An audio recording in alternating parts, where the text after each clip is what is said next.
Walk down almost any hall at Aragon these days, and you may be met with a few familiar faces on the walls of the school talking about why they don't use the N-word. Other students wear small pins that show their opposition to the use of the word, which many of them received after signing a poster pledging not to use the word. Nearly all of these efforts were organized by Aragon's Black Student Union, or BSU for short, but the efforts didn't start with posters and pins. Senior Sydney Jackson talked about the time she and a few others spent speaking to counselors, chairs of different academic departments during Thursday morning meetings, and students at town hall meetings. So my name is Sydney Jackson. I'm a senior here at Aragon. I'm on varsity cheer team here. I'm co-president of the Black Student Union, and I'm a big buddy here. So the N-word is a very derogatory word, obviously targeted against African Americans that was started during the slave trade here. African Americans took the word back in the 70s and dropped the ER, added the A to kind of empower themselves, but it was only meant for them to use to each other, not for anything else. And now I feel like it's been taken out of context, especially here at Aragon. So this fall, like November, I kind of got tired of hearing so many students use it, especially because personally I don't have a problem if you're African American and you use it. I think that's a debate for the African American community, no one else, but it's always been like kind of my thing, like, and everyone else that I know, it's like, you know, if you do say it, you have to be black, no one else says it. So I was tired of hearing like everyone else use the word so often. It made me feel so uncomfortable. It got to the point where I just couldn't tell everyone don't say it because I was hearing it so often every day. So I decided to like say something, brought it up to Mr. Bush, who's our BSU advisor, and then we kind of like got in contact with all the counselors, and he got in contact with all of administration.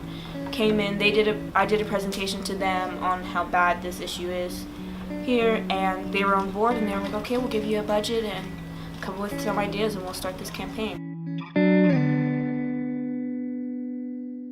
I feel like here in the Bay Area, people pride themselves on being very liberal, you know, in a Bay Area bubble, when I don't think that's necessarily true for everyone, at least not for African Americans, because we're so few here, especially on this campus.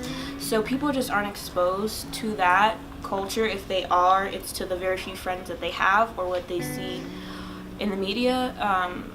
So I got past the point of being angry to just assuming that if the people were using it, they didn't have any knowledge on what the word means and the history behind it. So I just felt like, no, who's going to educate them? Like, it's better to do it now than later. So trying to educate people so then they don't have the excuse as to saying, like, I didn't know.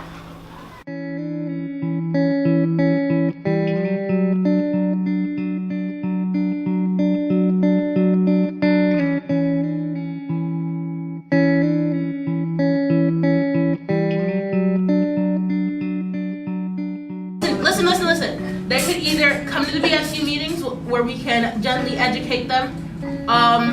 So yes, education needs to happen, but then how do you bring that person back into the school community? Back into the community unless they learn something from that being educated. If they continue to be ignorant, then you wouldn't accept it back in. Agreed. So that is what needs to be developed in this room. But like, what is it going to look like if, and then this was just something that Taylor brought up, if this is what we're going to go with, then we need to figure out, okay, this is the process. Our rights shouldn't be political, and us getting treated decently shouldn't be political. Exactly. We started this saying, like, it shouldn't be said on school because it's not appropriate. So if admin comes at it like, it's not appropriate for you to use swear words, it's also not appropriate for you to use this word, so it doesn't have to go like Claire said, it doesn't have to like be political.